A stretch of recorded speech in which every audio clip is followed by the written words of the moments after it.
Hi, today we're going to just talk about watercolor. I have sent you home with a watercolor palette. So you can see mine here, it's been used. So I have color in my mixing area. This set has some different colors in it, but it is a little bit cleaner. It hasn't been used as much. So you can kind of see the colors. It doesn't look like a lot of paint, but just to give you an example, last trimester I taught 3 painting classes. So I did, and I finished every project that all 3 painting classes did, and I still have this much paint left. I haven't given myself any refills.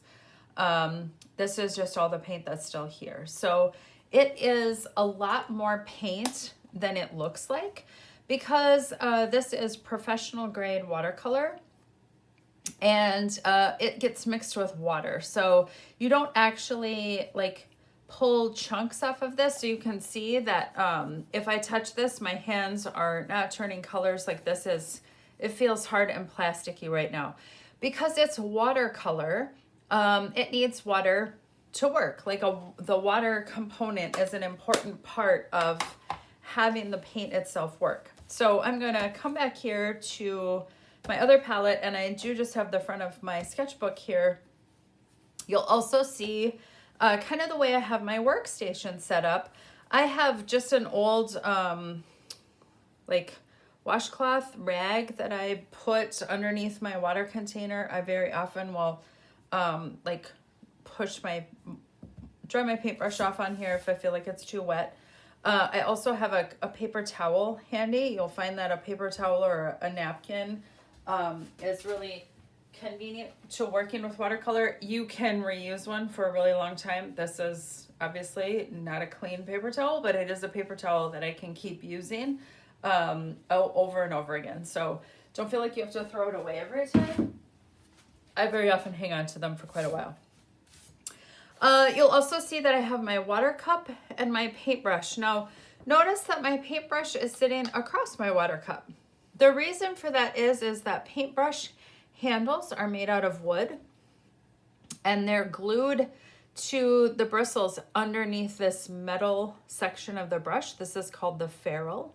And if I let my paintbrush soak in water like this, what happens is the wood of the handle absorbs the water, and the paint will crack off, and then this becomes loose. Okay, the other thing that can happen is the bristles will start to bend and not be nice and straight anymore.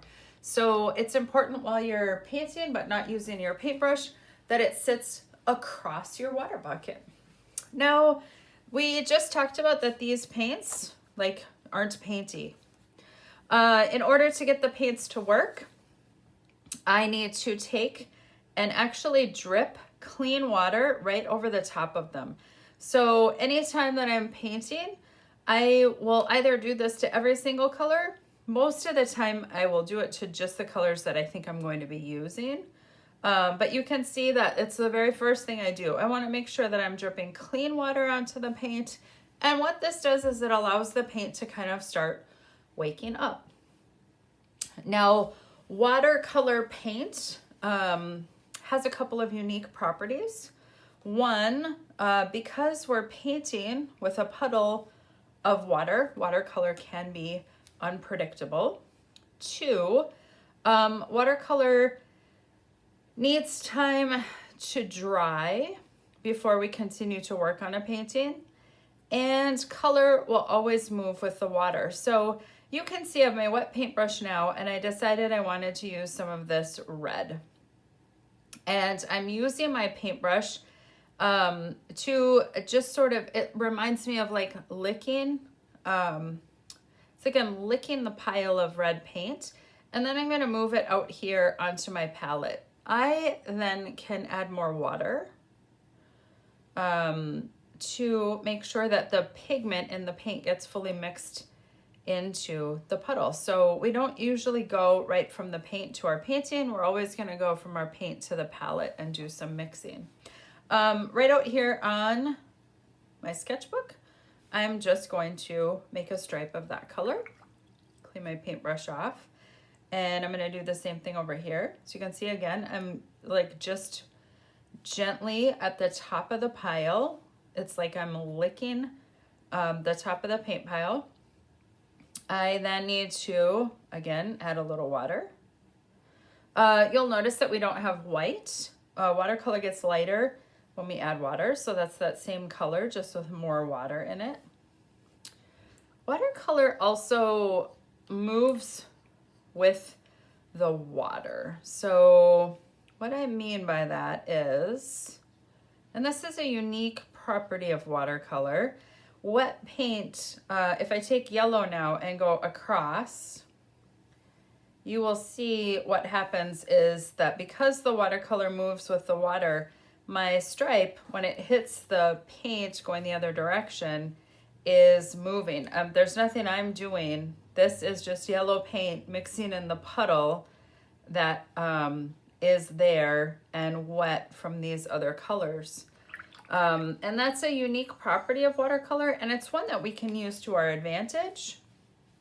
But it is one that you do have to be aware of as you're painting with watercolor, that watercolor will always move with the water.